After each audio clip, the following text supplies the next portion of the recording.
ƙayataccen labarin mai suna ni da ƙanin mijina. Suna na Fa'iza, na kasance mai matuƙar jin sha'awa.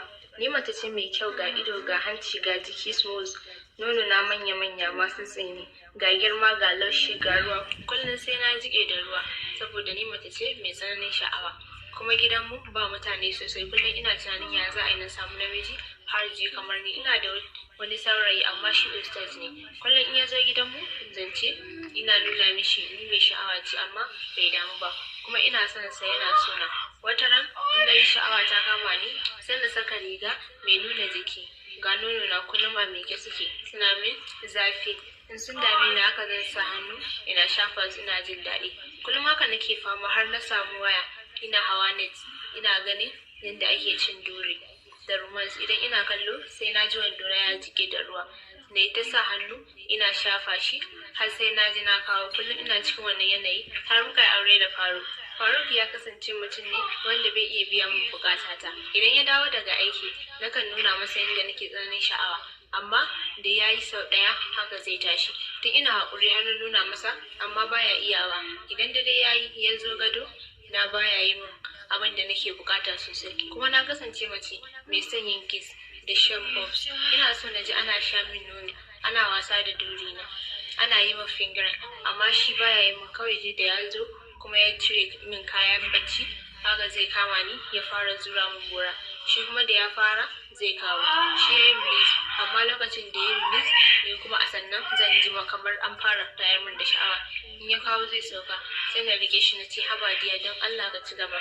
Cikin shagwaba nake na ce ko hannu ne ka sami ko na kawo, amma bai iya yi min hakan ba. Ina cikin wannan hali ne sai ya tafiya. Dama yana da ƙani Amir matashi ne mai aji ga tsafta, ɗan wanka ne. Ashe Amir haraji ne, ban sani ba. Wata rana Amir ya zo gidana, ni kuma a lokacin ina matuƙar sha'awa. Na ɗauko wayata na kunna bluetooth wanda ya tayar min sha'awa sosai. Wani haraji ne irina, ya samu wata sai buga mata gora yake, ita kuma sai wani ihu take yi. Tuni na rikice, na ji wani irin filin ya kama ni. Ga bobs ina sun kumbura sun ga duri na ya tashi, zafi kawai yake min. Na rasa yadda zan yi, nan na fara sa hannu ina shafa bobs ina. Na ji daɗi ya kama ni, sai na sa hannu cikin pants ina, wayyo daɗi. Na fara wani irin nishi, ina juye-juye. Shaf na manta a falo nake, na shiga duniyar daɗi ina nishi. Ban ankara ba sai na ji an fike ni. Na ji ya ce lallai fim ya yi kyau. Ko da na dawo hayyaci na sai na ga ashe Amir ne. Sai na cire hannuna na lashe lebe, alamar na ji daɗi. Can na kalli Amir kawai sai na ga wandon shi ya ciko, ga tsayi wayyo. Sai na ce, Amir menene haka? Sai ce ba komai, dama kuɗi na kawo miki. Sai na ce, Amir don Allah zo mu je ka cire min wani abu a ɗaki, tun ɗazu ya dame ni. Sai ce to, ya wuce gaba ya shiga, ni kuma na shiga na cire kayana na sa rigar bacci. Sun kama ni sosai kuma na jikina ya fito. Ga bobs ina manya hatsi ne suke yi. Na taho ɗaki da yake kawai na kama shi na rungume shi, sai na ji yayin shi. Anti me ya faru? Da shi dama na daɗe ina tunani, kawai na ji Amir ya fuske ni ya matse ni, ya kama bobs ina, wayyo daɗi. Ya cilla ni gada ya fara cire min kayana, ya sa bakinsa yana tsotse ni, ya sako ƙasa ya fara sa bakinsa a kan bobs ina. Na ji wani irin daɗi, na fara nishi. Ya sa hannu ya fara shafa min kan belin durina, ni kuma ina ihu. Haka ya yi ta yi, sai na ji ya sake ni ya cire wandonsa. Sai na ga bura doguwa ga tsayi ga kare ta miƙe sosai. Haba, nan ya fara soka ni ita, na fara nishi. Can ta shige gaba ɗaya, wayyo daɗi. Amir ya dage yake sosai kamar wasa, yana buga min wasu. Sai ina ihu har na fara gajiya. Da ya kawo kamar zai zare wurin shi, sai na ji ya ƙara tura min ita. Ni kuma nishi kawai yake yi, wayyo daɗi. Kai gaskiya Amir ya fi sha'awa, duk sha'awa ta sai da ya kwantar min da ita. Hakan ya tashi muka yi wanka. Na ce kai Amir na ji daɗi sosai. Don masu sauraro, ku danna subscribe da ƙararrawa domin samun sabbin littafanmu da zarar mun ɗora a tashar mu ta MSAF TV. Maryam ta kasance yarinya bata fi shekara 17 ba, amma sai uban jaraba, domin duk nacin namiji da girmansa sai ya kyale ta. Hakan ne yasa ake kiranta da Harija, domin kusan kullum sai maza kamar 5 sun ci ta, amma duk da haka ba ta gajiya ko nuna alamar gajiya ga duk namijin da ya ci ta. Har suka yi ta kawo maza suka fara sauranta. sai dai masu mugun jaraba ne suke mata. Amma idan mutum ya san bashi da cikakkiyar lafiya, kura baya tunkararta. Da sunan zai caccaki durinta domin ya san wahala zai sha. Wata rana Maryam ta fito, an ɗan aike ta daga gida. Kawai suka haɗe da wani gaye mai suna Marwan. Da ganin yadda Maryam take tafiya tana karkaɗa duwawu, Marwan ya tabbatar cewa watakil yana daga cikin masu caccakar durin Maryam, domin ita dama da ganin ta kaga 'yar harka, saboda ita dama ko ba a neme ta ba sai ta san abin da ta yi ta ji ra'ayin namiji, ko ba zai gamsar da ita ba. Ita dai kawai ta ji gora a cikin durinta. Marwan ya dan matsa kusa da Maryam, ya tare ta, ya ga ta tsaya kuma tana nunawa kamar ta san shi. Da fara hirarsu, Maryam ta ce, tsoron me kake ji, ko kuma baka taɓa yi ba ne ba. Tun anan jikin Marwan ya bashi abin da Maryam take nufi, amma ya fuzge ya ce mata, me kenan fa? Maryam ta ce, cin duri mana. Marwan ya ce, ban taɓa yi ba. Cikin sayayyen murya, abunka da sabon shiga, kuma gashi dama mayan duri ne, tunda ana ce mai da daɗi. Nan fa ciniki ya faɗa, dama Marwan yana ɗakin waje ne. So a kama tafiya, ya nuna mata gidan da yake da kuma ɗakin shi. Maryam ta ce, to shikenan, an jima bayan sallar magariba za ka gani. Marwan ya ce, to shikenan Maryam, ko ta tafi. Tun karfe 6 na yamma Marwan ya dawo gida, ya kasa ya tsare domin kar mata ce ta zo bata gan shi ba. Amma abun kada Marwan sai ya fara tunanin anya Maryam za ta gamsar da shi kuwa, domin a yanayin yadda ake kwatanta mai daɗin duri, bai yi tunanin yarinya mai shekaru kamar Maryam za ta ɗauke shi ba, sai dai ko da yake ita tana yi kuma akwai kayan aiki. Aka kira sallar magariba, Marwan ko masallaci bai ji ba, aka yi sallah a ɗaki.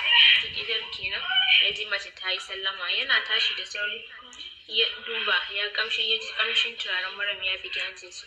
Gashi ta sha wani dogon hijab har ƙasa kamar wata ustaziya. Haka ta shiga ɗakin Marwan, shi kuwa ya saka sakata. Ta ce, to ina abin da ka tanada min? Marwan ya ce, ga dai abubuwan ci a ɗakin, duk abin da ya yake ki ce.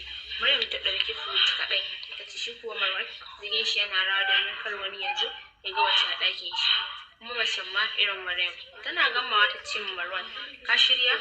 Ya ce, kawai ya ga Maryam ta miƙe ta cire hijabinta, ya ga daga ita sai vest da kuma wando tight. Nan fa Marwan ya ƙare wa duwawu da nonon Maryam kallo, ya ji buran shi ta miƙe kamar sanda har tana daga ruwa.